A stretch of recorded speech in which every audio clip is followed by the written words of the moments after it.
我識到新朋友或者新同事，佢哋知道我係香港人嘅時候，都總會問我一句 How is Singapore treating you？ 哇，呢個問題值得深思啊！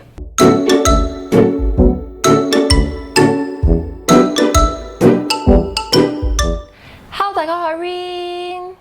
拍咗上個星期嗰一條片之後，的確係有激發咗我少少嘅思考。喺我過去1年半嚟到新加坡嘅生活，都總算係活得不錯。但係我就諗下，由知道可以 relocate 嚟新加坡，直到真正 relocate 嚟新加坡嘅呢一段時間，到底係有冇一啲咩嘅 worry 或者係擔心嘅地方呢？係有㗎，所以喺呢條片我就準備同你分享幾個身為一個香港人喺 relocate 嚟新加坡之前，或者係啱啱 settle down 嘅時候，有邊一啲事情係令我覺得好緊張啊、好驚啊？呢一啲事情又有冇真係發生到呢？ Let's go！ 驚悶死！新加坡等於悶。我諗係好多人心入邊對新加坡嘅刻板印象，覺得喺新加坡冇嘢做，好無聊，好悶。點解香港人會咁諗嘅呢？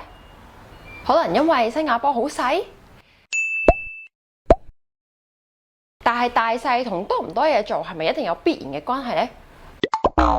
到底有啲乜嘢係我喺香港做到，但係我喺新加坡係做唔到，而導致香港人可能對新加坡有呢一個刻板印象呢？室內活動、唱 K、行街、睇戲、食飯、去咖啡玩，呢啲全部其實都喺新加坡可以做到嘅喎。室外活動、去沙灘、picnic、camping、出外跑步，呢一啲其實喺新加坡都一樣係可以做到㗎，只不過可能因為新加坡長年都係夏天，好鬼死熱，所以你就唔會咁想喺呢度做呢一啲 activity， 或者你只可以喺朝早或者夜晚去做呢一啲 activity， 以免中暑暈低熱死。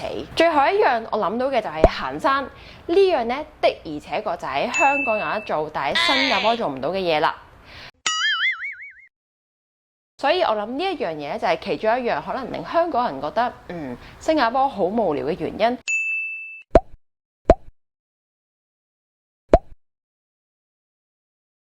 好老實講，我嚟咗呢1年半，我都算係喺疫情允許嘅情況底下，有出去玩、出去探索新加坡。但係 until 呢一刻，我嚟咗1年半，都仲係未去晒所有嘅行山徑或者係可以玩嘅地方玩，所以都可以話係仲未悶死㗎，而且亦都唔係諗得咁悶咯。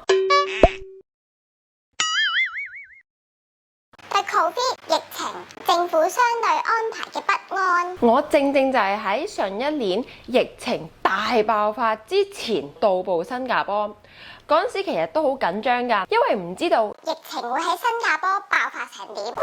大鑊，中 Covid 嗰陣時咁點算？究竟呢度嘅政府會做啲乜嘢去控制呢個疫情？而喺過去呢1年，我真係完完全全以一個外國人嘅身份喺新加坡經歷咗 full spectrum， 見到政府係點樣抗疫，都係令到小女子非常之敬佩嘅。新加坡嘅政府果斷啊，因為疫情案件急升，所以佢就立即宣布喺2日之後有新措施 effective， 我哋翻去 Phase 2 Heightened Alert。喺最近一次 PM Lee 嘅全國講話入邊，亦都講到今次嘅 focus 係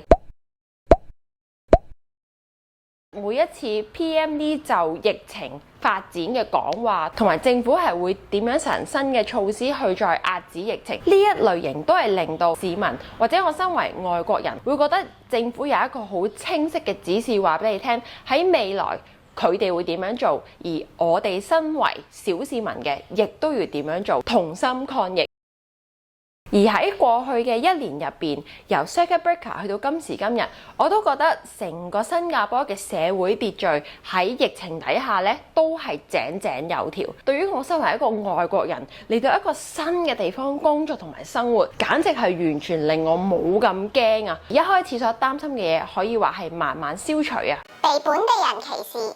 身為一個外國人去到一個新嘅地方做嘢，我諗多多少少可能都會有少少驚自己融入唔到呢個社會，甚至係俾人歧視。我係可以有1000萬種理由俾當地人歧視。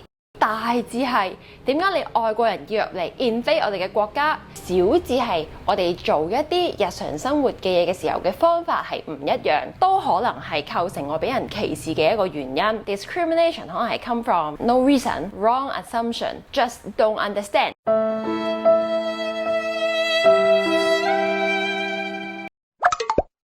我係完全冇感受過任何嘅被歧視㗎。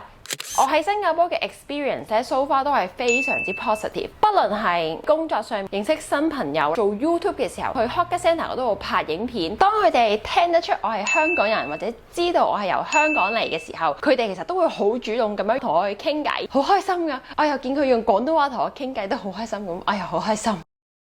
所以 so far 咧，我喺新加坡咧係完全冇因為我係香港人嘅身份而受到呢一度嘅人嘅歧視啦，係完全冇嘅。新加坡係一個咁多元種族文化嘅國家，對於好多事情都唔會帶有歧視或者係覺得不一樣嘅眼光去對待。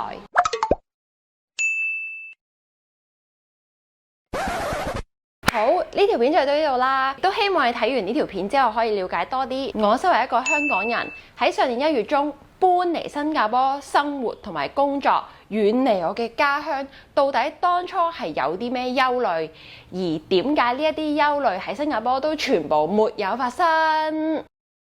How is Singapore treating you? Singapore is treating me very well. What else can I ask for as a foreigner moving here during pandemic?